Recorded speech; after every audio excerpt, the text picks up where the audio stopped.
All right, thank you, Mr. Ron. Good afternoon, everyone. We're going to talk about Active Directory Federation Services this afternoon and how you can leverage this with Citrix Presentation Server. Realize that this is probably a new technology. It's fairly new. It was just introduced in R2 of Windows Server 2003. And Citrix announced support for Federation Services with a special release of Web Interface 4.0 a while back, and it is now included as part of the regular 4.5 version of Web Interface. So what we're going to do today is start out with just an introduction to Active Directory Federation Services and the topic of federation in general as it exists without relation to Citrix. It's really a platform for authenticating users to web applications. And after we get the basics of federation under our belt, we'll look at how Web Interface can integrate with an ADFS environment. And I'll take you through a walkthrough of the configuration steps that are needed to set this up. And after that, we'll take a look at a few alternative deployment scenarios. The federation technology enables some interesting new methods for authenticating to Web Interface and a Presentation Server farm. And at that point, we'll open it up for questions. So please send in your questions to the chat box or jot them down as we go along, and we'll make sure to address those before we close up the webinar. So getting started, introduction to ADFS, or Active Directory Federation Services. So what the heck is federation anyway? Federation is a set of standards that allows organizations to establish loose trust with one another, where a user can be authenticated in one organization but then access resources in a different organization. So if you're familiar with the concept of Windows domain trust, you already have a basic understanding of what this means. I can log into domain A and access resources in domain B if domain B trusts domain A. But those sorts of trusts within a forest really only apply to a single organization at a time. Federation allows us to go beyond the boundary of an organization and have a user that's authenticated at their home organization and then accesses resources in a completely different organization. The benefits for the user is that there are fewer passwords to remember, because now I can use my home username and password instead of having to remember a username and password for every third-party application that I hit. So that obviously makes me more productive. The benefit to the IT organization is that the user management and user provisioning process is greatly simplified, because now if I have an application that I want to make available to other organizations, whether it's partners or other divisions within my company, I don't necessarily have to create user accounts on my end for all of the people that I want to access my application. It's easier on developers too, because they can sort of outsource the whole infrastructure of user provisioning and user authentication instead of necessarily building that all into their own web applications. So the motivations for federation are really to simplify the business of delivering an application out to other organizations. Like those other organizations might be customers coming into a web application on your site, like a banking site. They might be remote employees or people working from home, or maybe your company just acquired another company and that acquisition company already has their own domain and everything set up. So yesterday they were a completely foreign organization, but today they're now part of your company. And what's the quick and easy way to get those user identities provisioned into your environment where you can have them access applications here? Or if you've got applications that you need to deliver to suppliers or other partners, you want to make this as easy as possible on them and not necessarily have to create user accounts here on the resource domain where the application resides. So not only is creating the accounts a headache, but also deprovisioning those accounts and keeping track of all of these various user identities in these foreign organizations can be a real headache when you're the one that's providing the application. So let's say, for example, you sign up to a relationship with a partner and you give these 3 partners access to an application, and then a week later, Jill here ends up leaving that organization and going to work for a competitor. Meanwhile, she's still got a user account and password on your side, and you may not hear until weeks later that she's actually left that company. So with Federation, the process of authenticating Jill happens at her own company, and as soon as her account is invalidated at home, she would no longer be able to access a federated application that is offered up by this resource partner. So there's a lot of benefits to Federation. It's a better access experience. It's single sign-on across network and organizational boundaries. As I mentioned, there's increased security and simpler administration. There's not necessarily any passwords involved. If I can authenticate to my home servers using Kerberos or NTLM or certificate, I end up with an identity claim that I can then reuse and send off to partner organizations. So when this is all working correctly, and you'll see when it's working with the web interface case, the user never has to type a password. And in the case where they log into web interface, they don't even know what their presentation server password would be. If you'd like to append the typical ADFS authentication process with some other strong authentication token like a certificate or a one-time password token, you can layer that on top of the Federation claim or insert that into the web application so that the user still has to satisfy the strong authentication requirement before the ADFS process even kicks in. So let's take a look at the server components involved in a Federation solution. So if you've got two different domains, and these domains are not, they don't trust one another in the same sense that two Windows domains trust one another. But we've got a domain where the user resides, and we'll refer to that as the account partner. And there's a Federation service at that user's location or on that user's network where they can authenticate with their normal domain A user account. And then they want to go and access a web application which is hosted in domain B. And we'll refer to this as the resource partner, the partner that has the resources they want to publish or has the applications they want to publish to that end user. When the user tries to access the application in the resource partner domain, this Active Directory Federation Services web agent will block access and force that user to go back home and authenticate to come up with an identity claim. The user sends their identity claim to the Resource Federation Service for a signature and then presents that claim, which is signed now, to the web server ADFS agent. At that point, the ADFS agent can validate the claim and let the user access the application. So authentication happens here in domain A, but authorization happens over here in domain B. So there's a pretty easy real-world analogy that I think will make this help make sense for you guys. Anytime you go to a bar and you want to get something to drink at the bar, if you're fortunate enough to be under 30 or appear to be under 30, the bartender is going to ask you for your ID. And you'll provide a driver's license to prove that you are over 21 and are therefore authorized to get an alcoholic drink. Well, where did you get that driver's license? You got it from your local DMV. So in this case, the bartender is sort of like the resource partner, and the DMV is the account partner. And to translate this back into vocabulary for Federation, you are the user principal, and you went to the DMV to get your driver's license. The nice lady at the DMV who gave you that driver's license is the Account Federation Service. She produced an identity claim for you after authenticating your other credentials, maybe a birth certificate or something else that proves that you are who you say you are. The driver's license is your identity assertion. It's a signed token that has information about who you are, and it's signed by the DMV. So it's got their hologram on there, and it's widely recognized as being a valid assertion for identities of anyone who's gone through this process here at the DMV. And then you can use that to prove your identity to the Resource Federation Service, or in this case, the bartender. And ultimately, he will check that ID and validate it, make sure that it checks out, and hopefully give you access to the resource.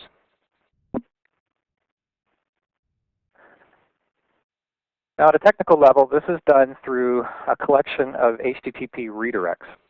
So once a browser points to an ADFS protected web server, if they don't have that identity claim set in a cookie, then the ADFS agent will redirect them away, in effect saying, hey, go back and go find your identity assertion and then come back to me again when you've got it.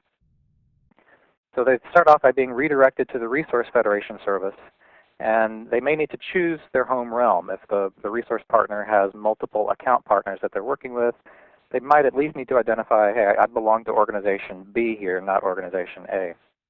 And that helps them find their local account federation server where they'll go and get that identity claim, and then they can go back to the resource side with that identity claim in hand, which is submitted as post data back to the Federation service and as a cookie when they finally get redirected back to the web application.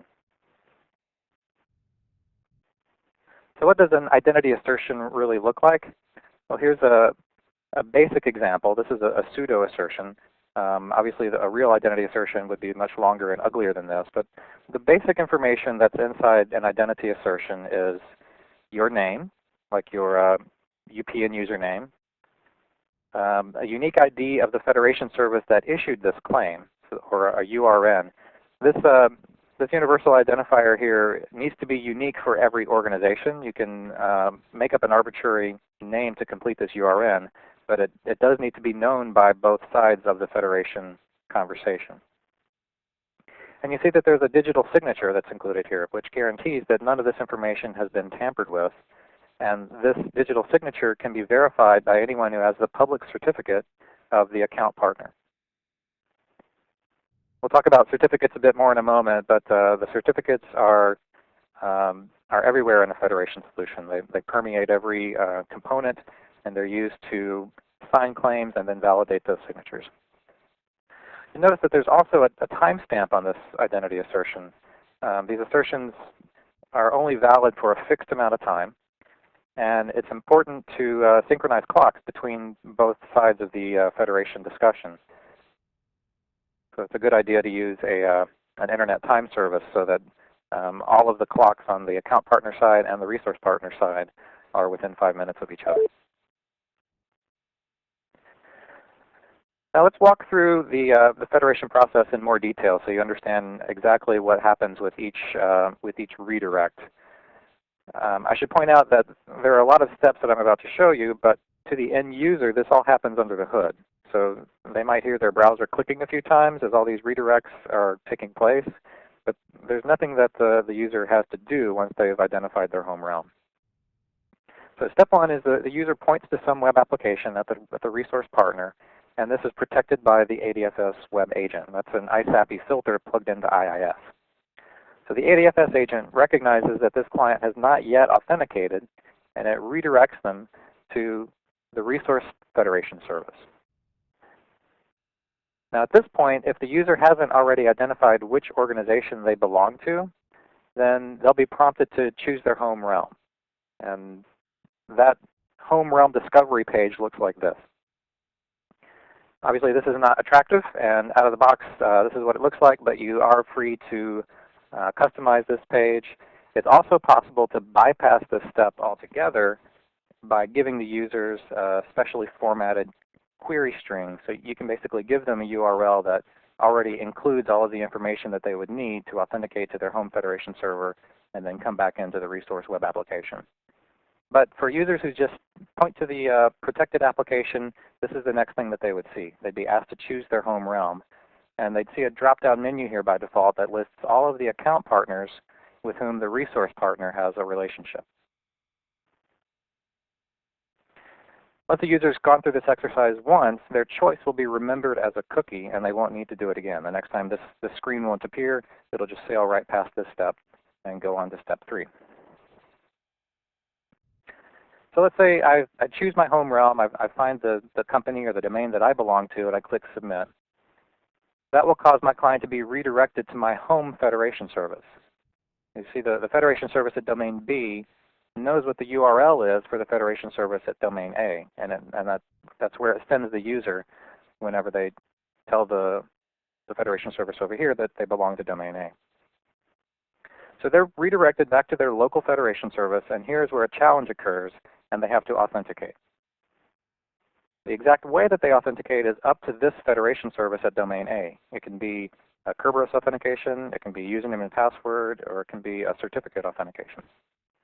Either way, they're going to authenticate to that home Federation server, and they'll get themselves an identity claim. which is a signed chunk of XML that describes who they are and what groups they belong to. And when I say groups here, I don't necessarily mean Active Directory groups, but Federation groups that can be defined and customized at the Federation server side. Now remember, if you construct a special URL, you can have the user start out at this step. So maybe there's a link on a portal here on my domain A side, and when I click that link, it takes me straight to the Federation service locally to produce a claim, and then the next thing is I would go back to the resource partner and provide that claim. So once I get my identity assertion, it's set in a cookie, and the client is redirected back to the Federation service of the resource partner. And that Federation claim is posted up to the Federation service here. This Federation service has all the information that it needs, namely the public key of the account Federation server, to validate my claim. And in other words, it can check the hologram on my driver's license at this point and say, yes, this is a valid ID for your account. It will then produce its own claim or add additional claims onto that and sign it with its own certificate and send this new secondary claim back to the client. And the client will post the secondary claim up to the web server with the ADFS agent. So at this point, the user has an identity which was created by their home Federation server, validated by the resource Federation server, and then re-signed. When they present this second identity claim, the web server ADFS agent will contact the local Federation service in the account and the resource side and get public key information if it needs to in order to validate the signature that is now on the claim. Assuming all of that checks out, the final step is that the ADFS agent running on this web server will produce a Kerberos token, which is valid on the local web server, and it allows the user to access the resources on that web server. So now finally, the user's been authenticated, they've been authorized, and the web application running on this web server knows who the user is and what they are authorized to do. In some cases, you may not want the client to have direct access to the Federation service on the resource side, because this is typically a member of your internal domain. So there's a third component that you can introduce called a Federation service proxy. On the resource side, the Federation service proxy will relay messages to an internal Federation service. So instead of connecting to the Federation service directly, the client will connect to this proxy service. And this Federation service proxy does not need to be a domain member. It can just be a workgroup machine. But the connection between the Federation service proxy and the Federation server on the inside is SSL authenticated with a client certificate that you install on the proxy and a server certificate that you install on the Federation service. So this is how a client can effectively send their identity assertion to be validated all the way back into the resource partner's Federation service. That would get re-signed, and then this web server can just talk to its internal Federation service to validate any signatures on those claims.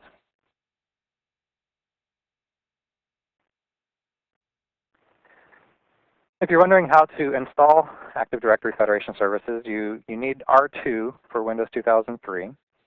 And there's a new component when you do add remove Windows components for Active Directory services. Click Details, and then Active Directory Federation services is one of the items there. Click Details again, and you see the three subcomponents to choose from.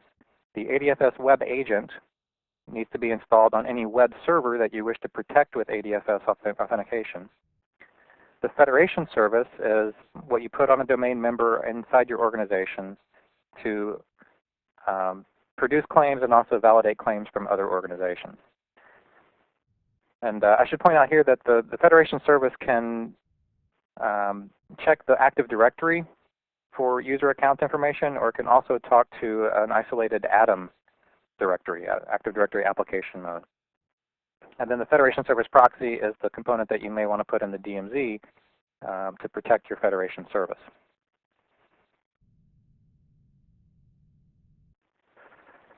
I mentioned this once before, but it's worth repeating that the synchronization of clocks is important in the Federation world. The tokens are only valid for a certain time frame, And the Federation service at the resource side needs to be able to validate that the user is providing an identity claim that was just created, not something that's from yesterday or 6 hours ago.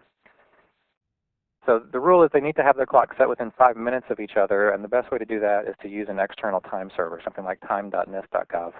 And you don't need to worry about different time zones. It'll sort that out using GMT. When we look at the certificate layout, I tried to use color coding here to sort of give you a grasp of which certificates are associated with one another. And you see we've got several root certificates and several server certificates involved here. It doesn't necessarily have to be this complicated. If you use a public CA for all certificates, then you don't really need to worry about installing root certificates anywhere. And some of the digital signing certificates and the server certificates could actually be one and the same. But as far as the roles that each certificate provides, they're all described here. So on the account side, the client would need a root certificate when it makes a connection to the Federation service, and the Federation service needs a server certificate there. Then the client also needs the root certificate for the resource partner's web server. So when it makes that HTTPS connection, it's able to validate the certificate here. On the resource side, the Federation service has its server certificate as well, but you'll notice that it needs a root certificate for the account partner too, because the Federation service at the account partner is going to be signing claims and sending them to the Federation service by way of the client.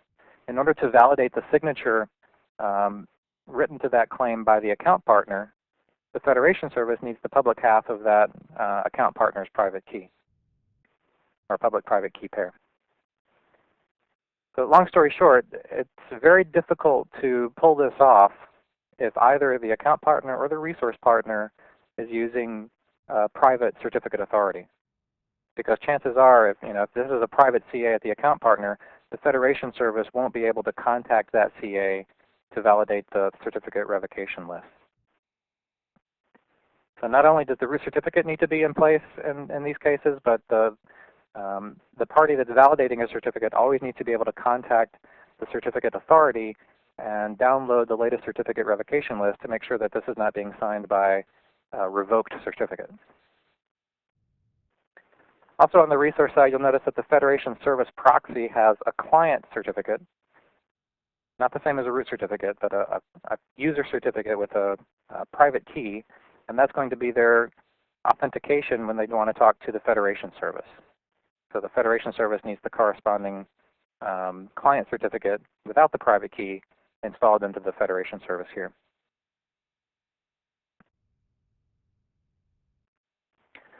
Okay, let's move on now and talk about how web interface fits into all of this.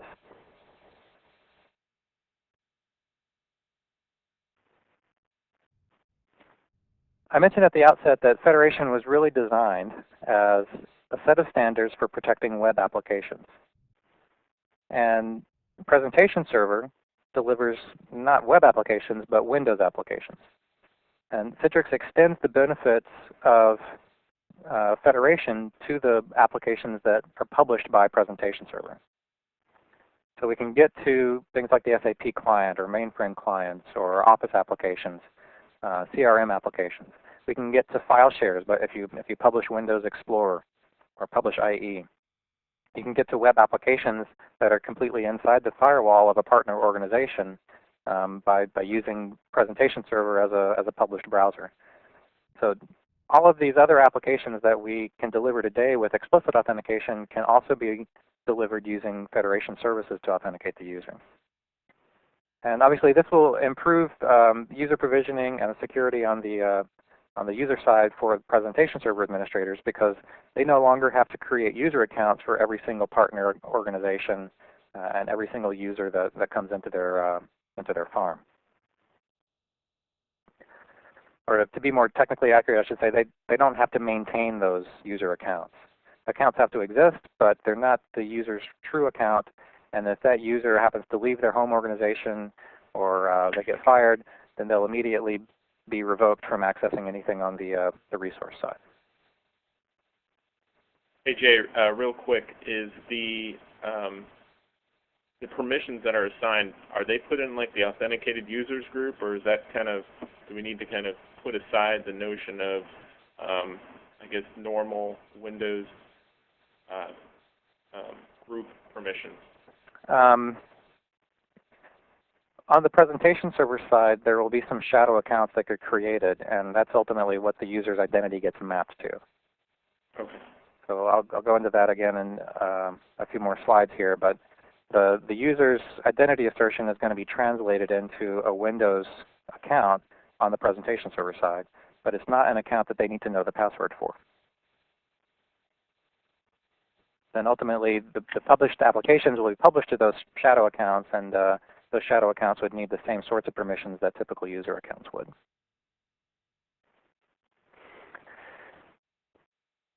So Citrix can federate to Windows application, and there's really nobody else in the marketplace that can do this.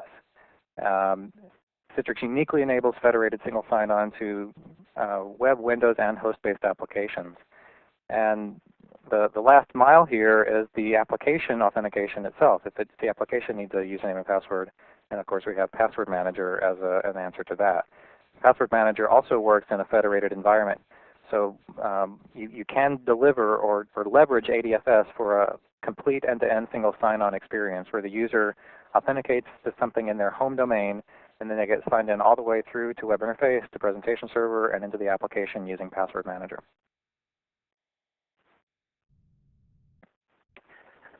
The user's experience is far simpler than the underlying technologies here. So the user's experience would be more like this. They click on a link, and they see their icons.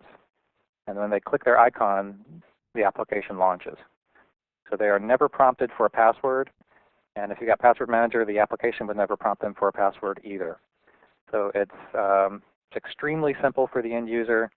It's a little bit complicated for the administrator to get it all set up. The only thing that the user might have to do if they haven't been identified yet is to identify their home realm. And as I mentioned, it's possible to automate that so the user doesn't have to identify themselves. They can get a special link, or you can set up a federation service just for that account partner, and then the user would not have to identify which organization they belong to.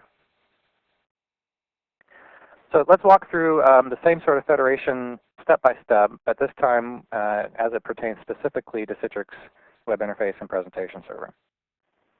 So for the ADFS side of things, Web Interface is the web server where the ADFS web agent is installed, and the ADFS web agent is protecting that web interface site. All the other steps will be the same as the federation steps that I described before. So they'd initially get redirected to the federation service at the resource side, then they'd get redirected to their home federation server for authentication.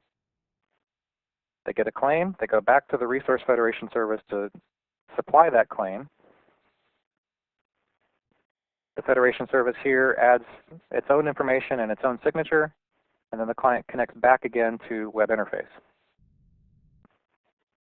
Now don't worry if these slides are going by kind of fast. I do have the slides posted on SharePoint, and I'll shoot out the link to you shortly. At this point, the ADFS web agent can be satisfied. It'll go back and get the public key information if it needs to, and then it will produce a Kerberos token on the web interface server that identifies that user.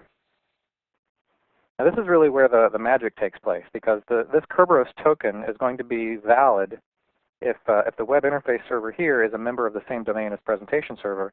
This Kerberos token is valid as a domain account. And from this point on, web interface will use Kerberos, and presentation server will use Kerberos to authenticate the user.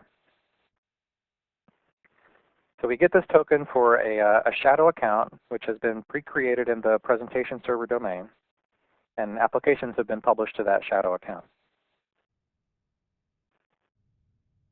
When web interface communicates with the XML service, it will do Kerberos authentication so that the XML service knows which application to send back to the web interface for drawing. So it produces that list of icons and returns it to web interface. The user clicks an icon, and just like before, the data collector will locate or will communicate with the XML service again to locate the least busy server in the farm. And their Kerberos ticket is going to be forwarded to the XML broker. The XML broker will then relay that ticket to the least busy server in the farm. And they get a WI logon ticket in exchange. From this point, it's just like the typical explicit authentication would behave. The logon ticket is sent back to web interface, and web interface generates an ICA file with that ticket inside.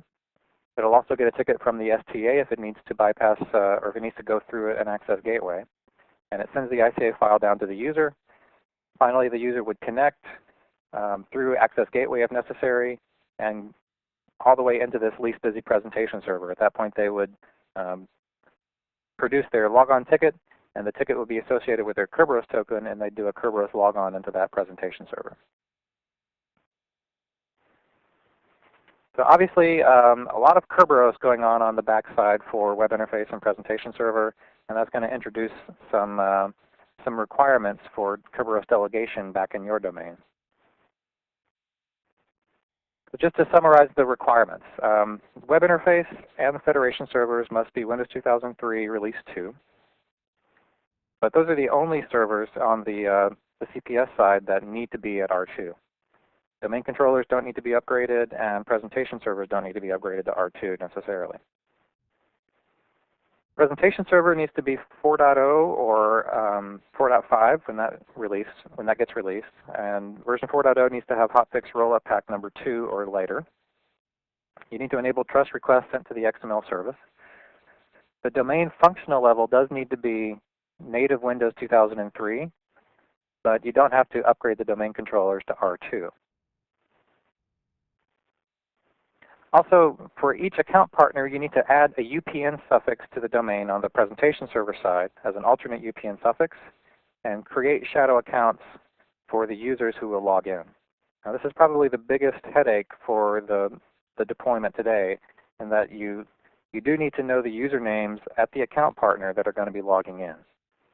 You don't need to know their passwords, and when you create these accounts, you can just generate random passwords for the accounts, because the users don't need to know what their password is on the presentation server side. However, these accounts do need to exist, because that's how web interface gets a Kerberos token for that account. It's possible to map everyone at the account partner side to a single account at the presentation server side, but obviously you get a lot of issues there around profiles and printing. So it's the best practice to go ahead and find out the usernames of the people who are going to be logging in and create the shadow accounts on the presentation server domain so that they can get their own unique profile.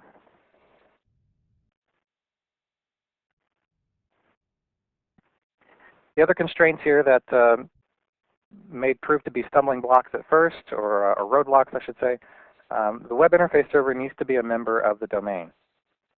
And this presents a real problem if you want to expose this solution to the internet.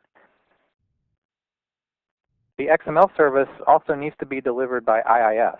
You can't have a standalone XML service running the CDX HTTP because when the web interface communicates with the XML broker, it needs to do Kerberos authentication. And it's actually IIS that enables that Kerberos authentication.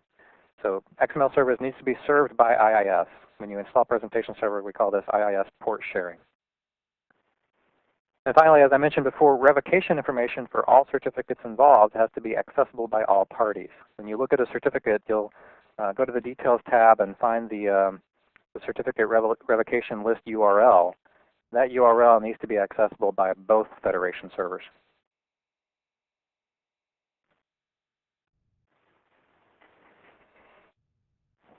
Okay, so at this point, I'd like to show you a configuration walkthrough.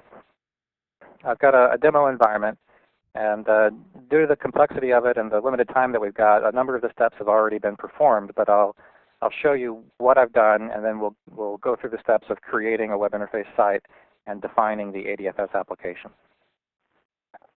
So here's the demo environment that I have, and as you can imagine, my room is pretty hot here with all these computers running.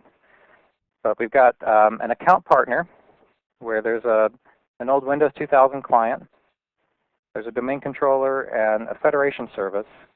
And we're calling this account domain citrixtraining.com. So that's where my user resides. And then On a different network, there's a Gemini domain, which is the resource partner. That's where Presentation Server resides. I've got a Federation Service proxy, a web interface server, and an access gateway in the DMZ. And then back on the LAN, there's a Federation Service, a domain controller, and a Presentation Server. So a convention that I'm using here that might help you follow is FSA means Federation Service for the account partner, whereas FSR is Federation Service for the resource partner. And FSP is a Federation Service proxy.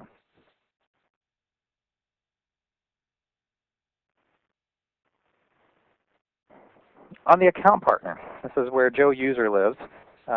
There is a Federation Service, and when you install the Federation Server, it creates an MMC snap-in, and you just enable Active Directory as an account store, and then any user in that Active Directory domain will be able to get their identity assertions created by this Federation Service. And I can show you the actual machine here. So on the account side, here's my Federation Service. The trust policy is a collection of the information about my own organization and partner organizations.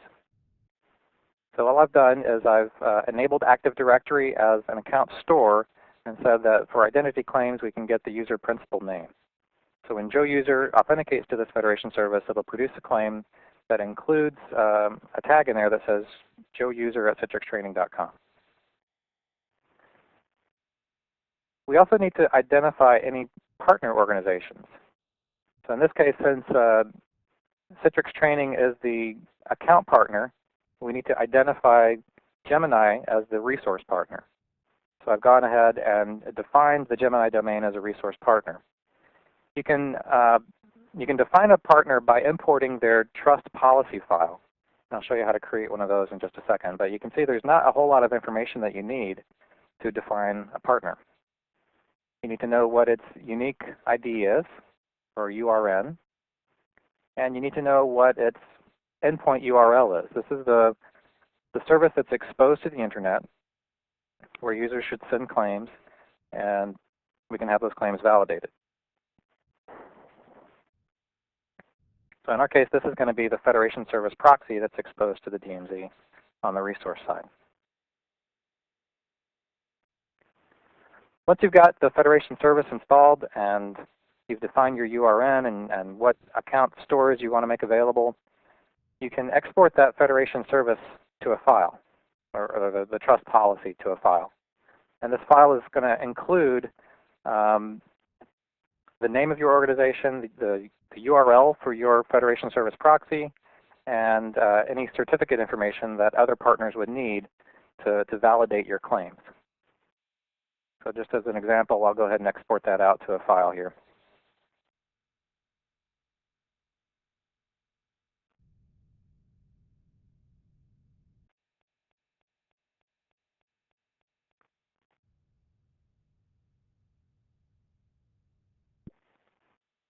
Okay, so this is the file that I just generated.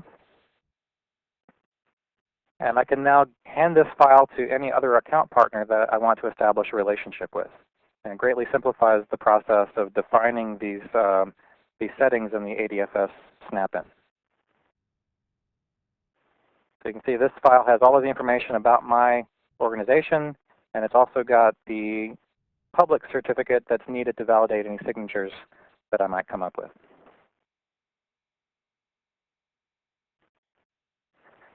Now on the resource side, where Presentation Server resides, we would take that policy file and import it to define Citrix Training as an account organization or an account partner. You see I've already done that here. And when we view the properties of that, we see the display name. This is what users would see on the Home Realm Discovery page. We see its unique URN and the Federation Service endpoint URL for those users.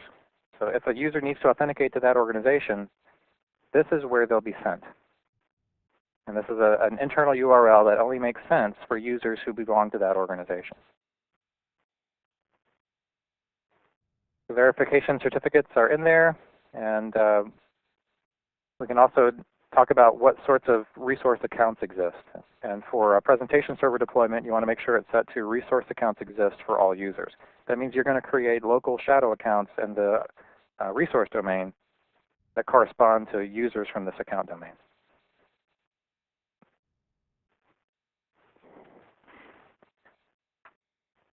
And last but not least, let's show off the ADFS web agent. So if we take a look at a web server on the resource side where the ADFS web agent has been installed,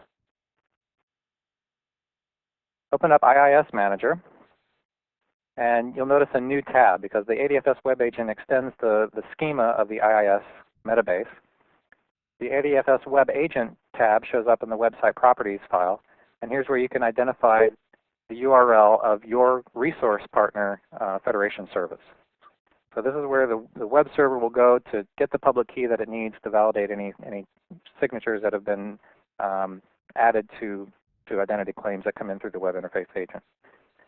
This Federation service URL is on the same side as the web server. Okay, so all of that is the ADFS setup, and you can find good instructions on Microsoft.com for how to set up the ADFS components and get everything working. On TechNet, there's a really good step-by-step lab that you can walk through where you set up 2 domains and deploy a federated web application to both of those domains. So now let's talk about the Citrix-specific components that you need to configure and the Kerberos delegation that needs to take place in order to make this all work. Jumping back to my slides for just a moment here.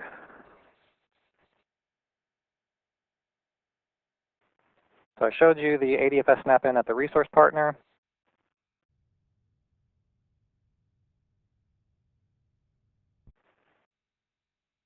On the resource side where presentation server exists, you need to raise the domain functional level to make sure that it's at the native 2003 level, which means that all domain controllers have to be Windows Server 2003 or later. But I'll remind you that they don't necessarily have to be upgraded to R2. Now for the Kerberos authentication to work between web interface and presentation server, you need to configure delegation. So in Active Directory users and computers, you'd find the computer object for your web interface server. Remember, the web interface needs to be a member of the domain. Go to the delegation tab and tell it to trust this computer for delegation. Select any authentication protocol. The service type is HTTP, and then the user that you're delegating to would be the XML broker. So in a farm, you'd want to enter each presentation server XML broker address as trusted for delegation here from each web interface server.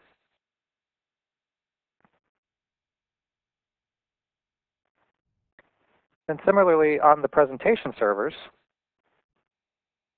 you need to enable them for delegation to the domain controller and to the host service for local authentication. This is something that you'd actually need to add for every presentation server in the farm so that the XML broker can delegate to other presentation servers. And for the domain controllers, we need to enable the SIFT service, which gives you access to the net logon file share, and LDAP, which allows you to look up user attributes in the domain. In addition to other presentation servers in the domain controller, you may also want to allow delegation to other file servers that are in the domain. Anything that the user needs single sign-on access to, you'd want to allow delegation to that other domain component.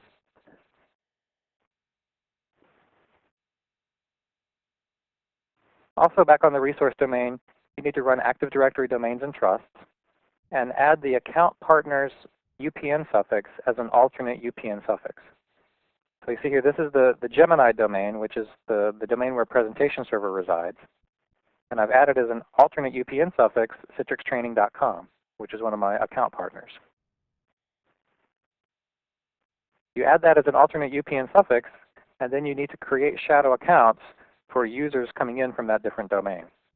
So here in the presentation server domain, I'm going to create a shadow account for Joe user. And I'll select citrixtraining.com as his UPN suffix, even though this is a user account that belongs to the Gemini domain.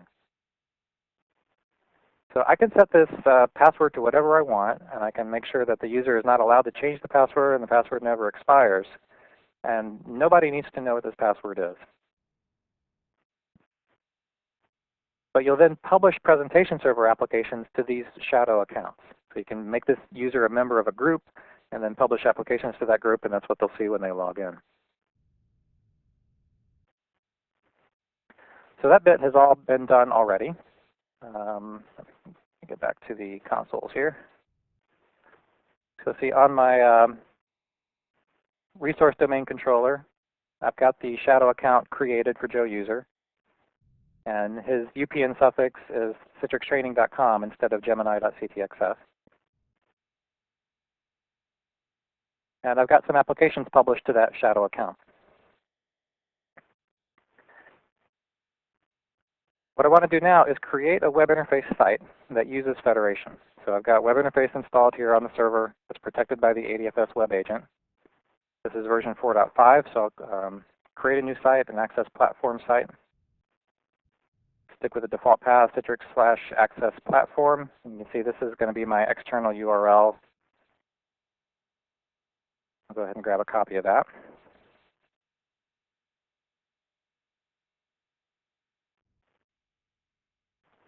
And one of the first things you're asked is whether you want to use built-in authentication or AAC, or use Microsoft ADFS integration to authenticate the user.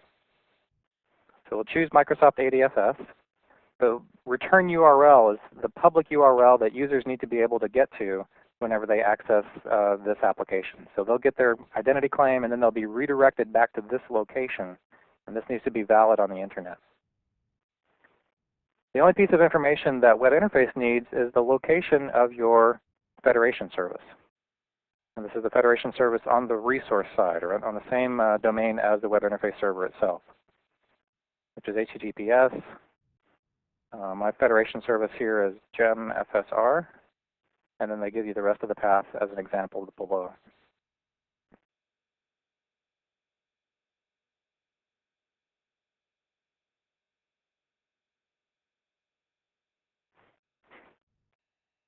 When you use Federation as the authentication type, there's really not much else to configure. Obviously, we need to tell it where the XML brokers are, though. And there's a very important point to make here. When you identify the presentation server XML address, you need to use a host name. You cannot use an IP address, because if you use an IP address, then Kerberos authentication does not work. So it needs to be a host name that matches this user's name in the Active Directory.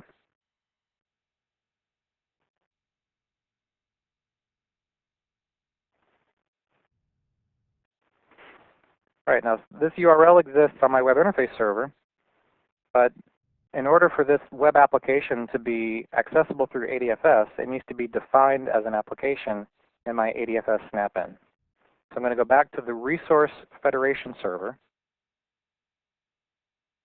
And within my organization, I need to define a new application. This brings up a wizard. The application type is going to be a Windows NT token-based application. So instead of simply generating claims about the user's identity and then consuming those claims in a .NET web application, it's going to be a Windows NT token-based application where the user gets a Kerberos token after they've satisfied the ADFS web agent. Call it web interface. And the URL is the external URL of the web interface server. And this needs to exactly match the return URL that you supplied when you created the web interface site. The identity claims that we'll consume here are user principal name, and we'll say enable this application now.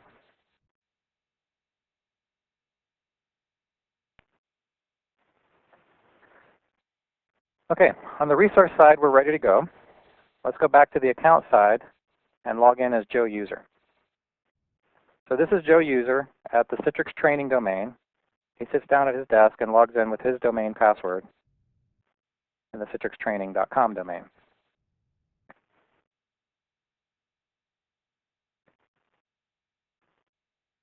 As a user in that domain, he'll point his web browser to my ADFS-enabled web interface.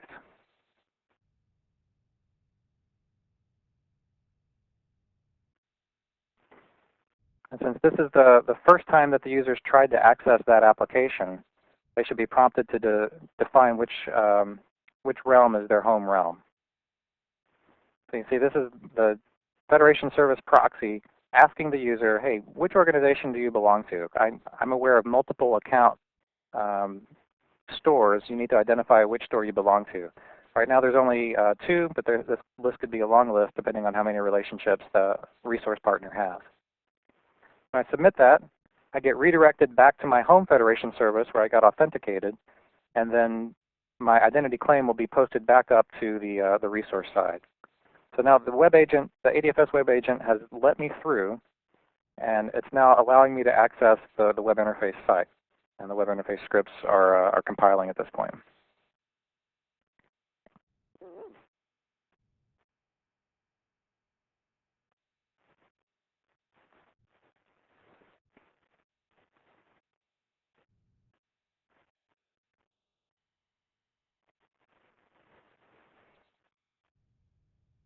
If you'd like to watch all those redirects take place, there's a great little plugin called IE HTTP headers, which will show you all of the headers going back and forth between the browser and any web server that it talks to, and that's great for troubleshooting purposes. So you can see there's some pretty big claims being posted in as part of my cookie set whenever I talk to that server.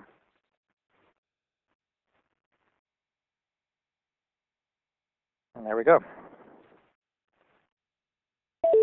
So I got authenticated to web interface. Let me go ahead and launch an application too. It wouldn't always be that slow. The scripts all had to compile, and these are running on virtual machines. Now that they're compiled, I'll go back and do it again to show you what the user experience looks like after they've identified their home realm and after the scripts are all ready and compiled. So remember, I logged in here as Joe User from the citrixtraining.com domain. I'm now running a presentation server application in the Gemini domain, which is a completely different organization. I'll hit Control F1 here to show you that I'm actually logged in as Gemini Joe User, not Citrix Training Joe User.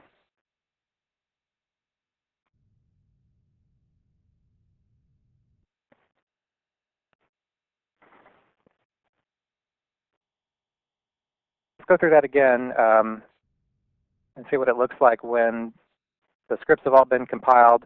I've now got a cookie that identifies my home realm, so I'm just going to go straight to the URL for web interface from here, and boom, I get my icons.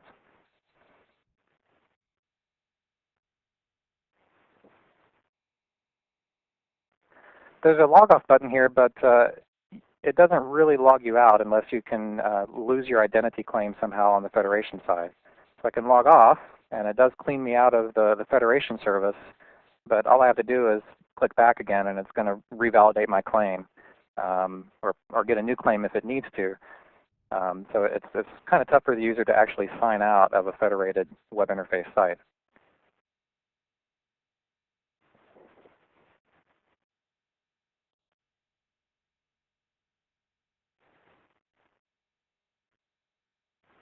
A little bit of troubleshooting information. If you get past the ADFS steps, but you're not able to enumerate any published applications, there are a few different reasons why that might happen.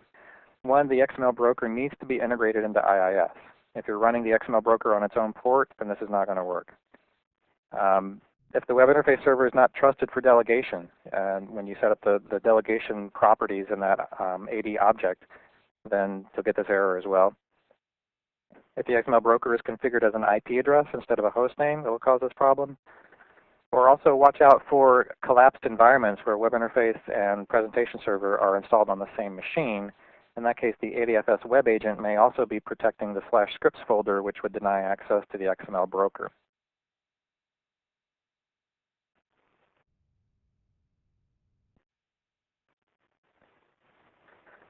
Okay, so that's a basic Federation deployment.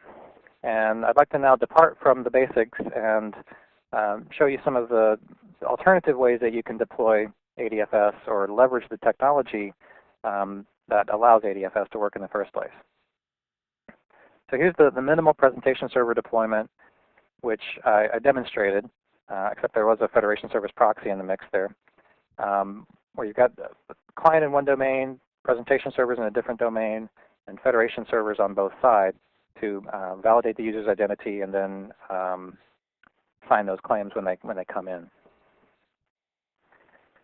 This type of deployment with no firewalls or internet in between them might be an ideal case for times when you have multiple domains inside one organization. So maybe they're all on the same network, or they're all on the same WAN, or company A just got acquired by company B. Those are all excellent use cases for this because you don't need to worry too much about exposing domain members to the internet.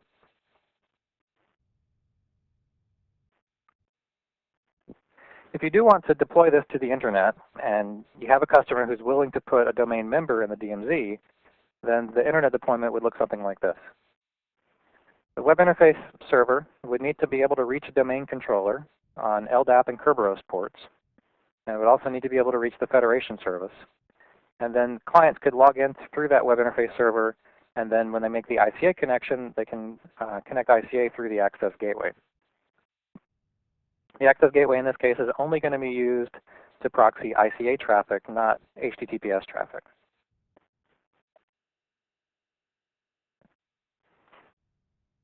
Now, I ran some traces of this to find out what the web interface server really needs to get from the domain controller during a federated login. And all it really needs is LDAP on port 389 and Kerberos on UDP and TCP port 88. That's for the web interface piece anyway. Obviously, if you want to put a domain member in the DMZ and expect to still be able to manage it or log in, you might also need RPC ports for getting to the net logon share or having group policy object pushed down to that server. So there's a whole lot of issues that would have to be hashed out with the customer if they really did want to expose a domain member to the internet like this. All of the incoming ports would be 443, and then the back-end ports, besides LDAP and Kerberos, are the same as it would be for a typical web interface and access gateway deployment. Note, however, that you also will need to contact the certificate authority for revocation information.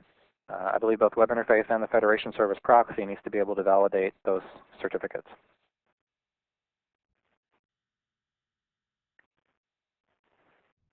Here's another possibility to think about where the presentation servers belong to a DMZ domain. And it's got your own isolated forest in the DMZ, and you can federate those accounts out to partners, multiple partners, and you can treat your own employees just like another account partner. And this would allow you to host presentation servers in the DMZ if you've got an application that needs to be shared by employees and partners at the same time. So this is just one example that shows you can have multiple account partners all accessing the same farm.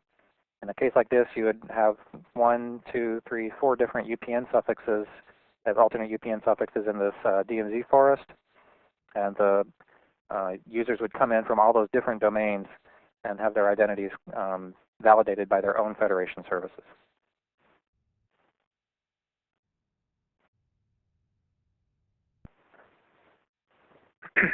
And before I talk about the next couple deployments, we need to review how ticketing works so that you can understand how things will really work with an ADFS deployment and some other types of deployments. So this is back to a typical explicit authentication where the user types in their username and password. That password gets sent to an XML broker and then onto a presentation server, which will produce a ticket for them. There's a DLL called ccticket.dll on the presentation server that will produce a logon ticket, and that logon ticket gets stuffed into an ICA file along with an STA ticket, and then users are able to send that ICA file to the ICA client and connect through an access gateway to get into presentation server. So this is not ADFS. This is the typical username password login to web interface as it has worked for years. The question is, what's different when you use ADFS? What's different about this process? Now, the truth is, it's not a whole lot. What's different is the authentication and the password that's being sent across from the web browser to web interface to the XML service to presentation server. Instead of using a username and password, ADFS will intervene here and force the user to go through the the identity assertion process. So the user gets an identity claim, and once the ADFS web agent has been satisfied, it produces a Kerberos token on the web interface server. It's the Kerberos token which is then forwarded on to the XML service and then relayed on to Presentation Server to authenticate that user. After that, it's all the same. The Kerberos data is sent to Presentation Server, and the user gets a ticket in response. And then all of the other steps are exactly the same as they would be. So it's a ticketed ICA file that can go through Access Gateway or connect directly to Presentation Server. What's really interesting, though, is that this Kerberos token here on the web interface server does not necessarily need to be created by the ADFS web agent. It could be created by something else. For example, you could just set IIS to require integrated Windows authentication, which might do NTLM challenge and response between the web browser and the web server. That would produce a Kerberos token on the web interface server, and then everything else would work the same way. So this is a Kerberos authentication as required by ADFS, but not using ADFS to get the Kerberos token to begin with. Another possibility would be to use certificate mapping. So you could have the users with a soft certificate on their web browser, and IIS would challenge them for that certificate, and once their certificate is validated by IIS, that gets them the Kerberos ticket on the web server. There are also third-party tools or third-party authentication programs which can validate the user's identity in some other way, like an RSA Clear Trust that validates their RSA passcode. And then RSA Clear Trust is a web agent that can produce a Kerberos token on the web server. That's a process referred to as protocol transition. So now we've got the ability for a user to just have an RSA token and get logged in the Presentation Server without even knowing what their username is on the Presentation Server side. They just satisfy their RSA login, and the next thing they see is their icons. There's another company called Ping Identity. I believe they're based in Denver, and they've got a product called Ping Federated, and there's a product brief on this, how it integrates with web interface today. Ping Federated is a third-party federation server which can work with ADFS and also other identity assertion solutions that are based on SAML or WS Federation. So Ping Federate can validate the user's identity through its own mechanisms and then produce a Kerberos token, and then the Kerberos process continues on as it would for ADFS. So let's think about these deployment scenarios for a moment. If we can create a federated site that doesn't rely on ADFS, this is a new way to do internal single sign-on deployments. And the web interface developers very cleverly added a switch to the site manager process that enables the Kerberos functionality of web interface without requiring the ADFS components. So you can't do this from the Access Management Console. You have to run the site manager command. But there's a special tag now in Web Interface 4.5 called federated equals yes. And when you do this, all you have to do is somehow get a Kerberos token on that web server, and we don't care how you get it. But if you get a Kerberos token, then you can follow the same steps for Kerberos delegation and get signed on to Presentation Server. The barrier to entry is pretty high when you think about all the Kerberos delegation that you have to configure, but you can see the benefits listed here. No federation servers required, no appserve.any changes required. You don't necessarily need the full ICA client. You're not using desktop credentials pass-through. It's just a pure Kerberos solution. It's very easy on the end users and inside an organization. So this is all done with just one domain. Similarly, we can now do soft certificate authentication. If you create a site like that, but protect it with IIS certificate mapping, now we can authenticate to the web server with the certificate, and the web server Kerberos authentication will take it from there. In the past, we've never been able to do soft certificate authentication because we only had smart card support.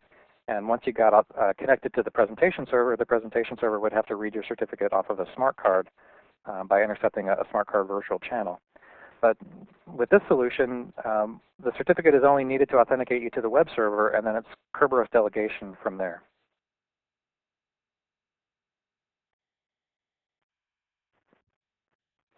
And similarly, here's the RSA example that I mentioned. It used to be called ClearTrust. It's now called Access Manager. And the Access Manager agent has the ability to take your RSA token code and through protocol transition, convert that into a Kerberos token in the resource domain. And RSA actually has got a white paper on that. It's based on the 4.0 version of web interface with ADFS support, but the steps are all there. Some other product integrations to mention. Secure Gateway or Access Gateway could be used to relay ICA traffic into the farm, but you cannot currently use AG or SG as a reverse proxy for web interface. The gateways are not ADFS aware at this point, and we don't want to just put an appliance in the DMZ and allow it to route traffic straight into a web interface server on the LAN. Password Manager 4.5 included a new feature where it will work properly in a federated environment. If you do want to use this, you need to make sure that you're on version 4.5 of Password Manager. And as I understand it, the change that was required here is that the Password Manager agent would take your primary password as an encryption key to encrypt your username and password store. And when you're doing a Kerberos login, there is no primary password to look at. So there's a change made in Password Manager 4.5 to work properly in that environment, so that when the user is logging in with Kerberos, it'll use a different method for reading the user credential store. NetScaler, of course, could be used for high availability of all these web services. Since everything is primarily HTTP, it's a good fit for supplying high availability or load balancing the multiple web interface servers, Federation servers, or Federation proxy servers. Let's take just a moment and look into that in more detail. The Federation service and Federation proxy service are both stateless, so there'd be no persistence required. But web interface is still a stateful web application. So when you configure load balancing with a NetScaler, you want to make sure that users get load balance to one web interface server, and then they remain stuck on that web server for the duration of their session. You can use that with based on cookies or source IP or SSL ID. There's a number of different ways to do that. When you do introduce load balancing into the equation, the endpoint URLs and application URLs that you configure in the ADFS snap-in and the web interface configuration are FQDNs that would map to a virtual IP on a NetScaler. So it looks something like this. You could create VIPs, so virtual IPs, for the web interface server, and that VIP would need to be mapped to an FQDN on the internet, and that FQDN is what you would enter in as the application URL or the return URL. That's the one where SSL persistence is required. So SSL session ID is a good candidate for performing persistence to those web servers. The Federation service endpoint URL could be a VIP that represents multiple load balance Federation service proxies. And the Federation service URL could be a VIP that points to multiple Federation service servers. If you've got multiple Federation servers, then you need to make sure that they both have the same certificate or set of certificates installed on them.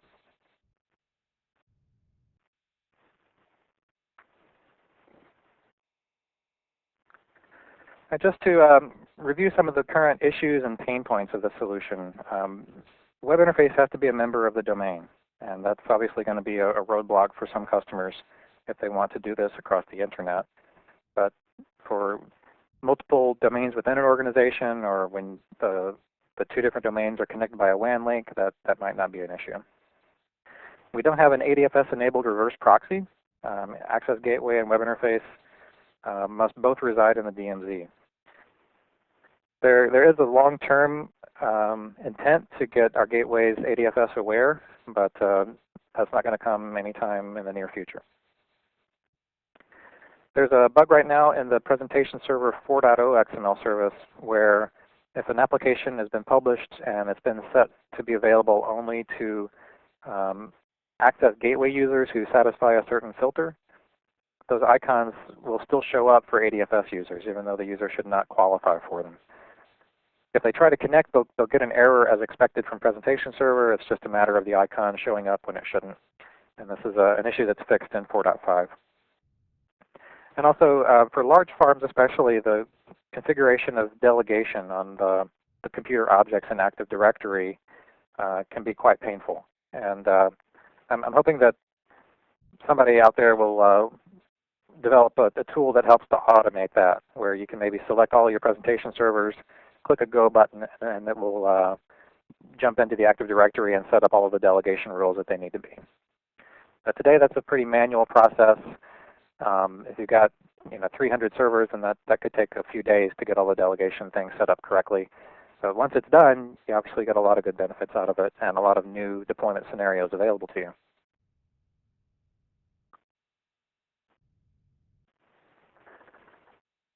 That's all the slides that I had. So Ron, we can open it up at this point for questions. We've got about 10 or 12 minutes left, I think.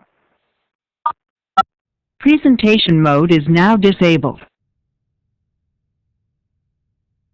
All right, so if anyone had muted their phones earlier, your phones are no longer muted. You can star 6 again if you need to, and we'll open up the floor for questions.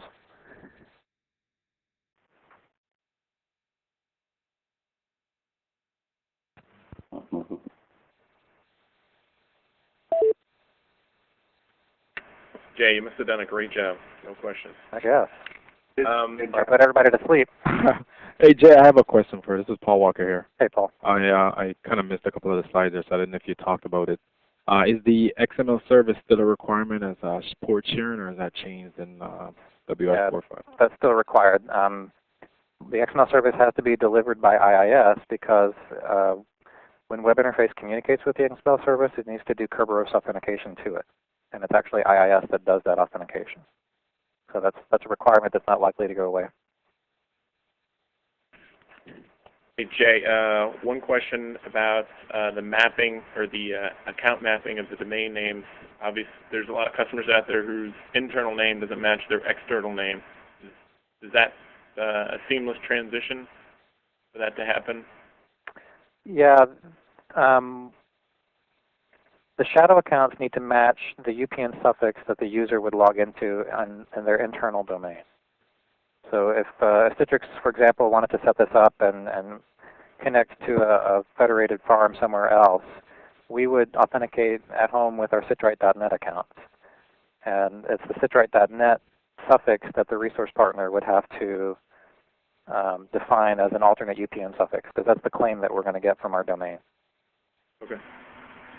And then second question to that is, I guess just kind of an industry adoption to this, putting the federated proxy, which is a Windows box, in the DMZ. Is that also kind of a barrier to adoption?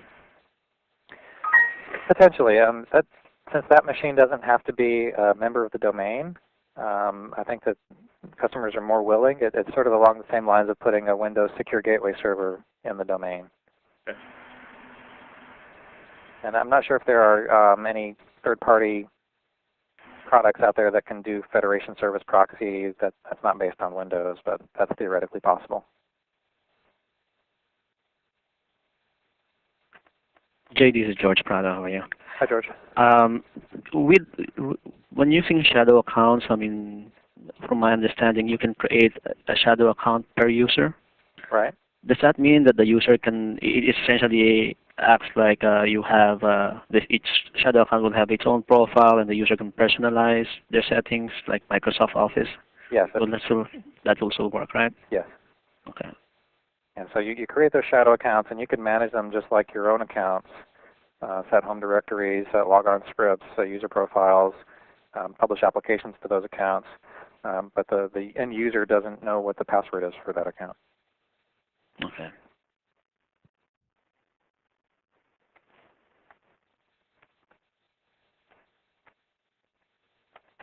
Other questions?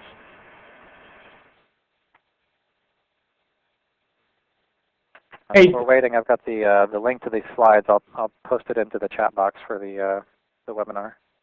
Hey, Jay? Yes. Hey, this is Pat Robinson. Is there that we know of, is there any sort of like a listing or something that says these are the services that need to be specified in delegation as part of setting it up for a user to have access to whatever services or whatever files they may need to hit when they're working through a presentation server session? Yeah, there's some good information about that in the Web Interface Admin Guide. For 4.5, it's all in an Appendix B. So it talks about what steps are required to set up all the delegation pieces. Well, no, right. So I mean, for setting it up for the specific Citrix components, yeah, I meant more for some of the dynamic things, such as browsing file shares or browsing other things in the network. Is there kind of is there some sort of a link out there somewhere that says, behind the scenes, if you're trying to browse a file share, this is a service that has to be you have to delegate authorization to? Yeah, there is. So that information would be from Microsoft. So you can search for Kerberos delegation on TechNet or MSDN. And I can tell you that for accessing a file share, the Kerberos service that you need is CIFS, C-I-F-S. Okay. And that'll get you connected to any file shares. CIFS and LDAP are the only ones that tend to come up that I can think of. Okay. Yeah, because I can imagine that'll be something that's, going to be a question as we deploy in the real world environments. Yeah. Absolutely. So let's go back to the resource domain controller. So here's a presentation server. The delegation has been configured for host on its own name. Right. CIFS and LDAP for the domain controller. And you notice I've also got a CIFS entry here for another server. This is a file server that I wanted users to be able to get to file shares on. Okay. So basically the CIFS, in this case for file share browsing, it's the CIFS on whatever file server is hosting that share. Right. Okay. You need CIFS on the domain controller so that it can get to the net logon share when the user's logging in. Okay. So Jay, this is George again. So related to Pat's question. So if I have a ADFS enabled web server, and on the web page there's a link to an Adobe document, but that document is hosted on another file server, will that work? Will I be able to open that document that's located on another file share through ADFS? If it's just a link on a web page, then it would sort of fall outside the Citrix deployment, because now it's just talking about a browser that needs to pull down a document from a web server. That's correct. Or if it's a link to a file URL, then the client would connect directly to that file server. What this delegation deals with is, this is a presentation server here called Colorado. Right. When the user logs in with Kerberos to this Colorado server and they get an ICA session running on that server, what are they allowed to do? Within their ICA session, they'd be allowed to talk to these file servers. Okay. But I mean the example that I presented is another option that probably some of our clients will ask. Like if I have a web server that will have a link to a file server to open an Adobe document. Yeah. So is that configurable? Will that work with ADFS? Well, if the link is going straight to a file server, a file / URL, then I would say not, because it needs to, in order for your ADFS identity to be accepted, it's got to be all done through the HTTP protocol. Okay. So if that file were hosted on a web server, and you could get to it by clicking an HTTP link, then I would expect that to work fine. But if it's actually a link to a Windows file server directly, then there's got to be some sort of authentication between the client and the file server. Okay. Sounds like it would fall outside of ADFS. Okay. Hey, Jay, this is Gabe Correjo. I was curious, are you aware of any other Citrix integration white papers? I missed the last part of your question, but I think you're asking for other integrations beside the RSA? Yeah, any out there that you know of? Yeah, the only other one that I've seen that's already baked is from Ping Identity, and it's just a two-page brief saying we work with them, and it looks like it was actually produced by Citrix. So I'll post it up on the SharePoint along with the slides so you can see that. I've also heard of Entrust Get Access might have a plugin for Federation sometime soon, and then that would work as well. And this is Polly again. It seems like that's what we're getting a lot more of in support than the Microsoft stuff, like ClearTrust, RSA ClearTrust, and like Ping Federated are the ones that we're seeing a lot of.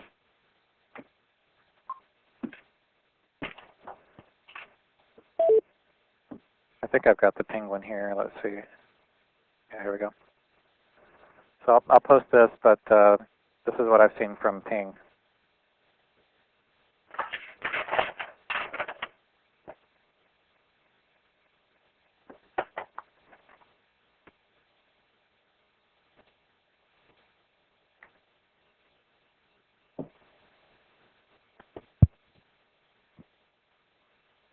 Any last questions?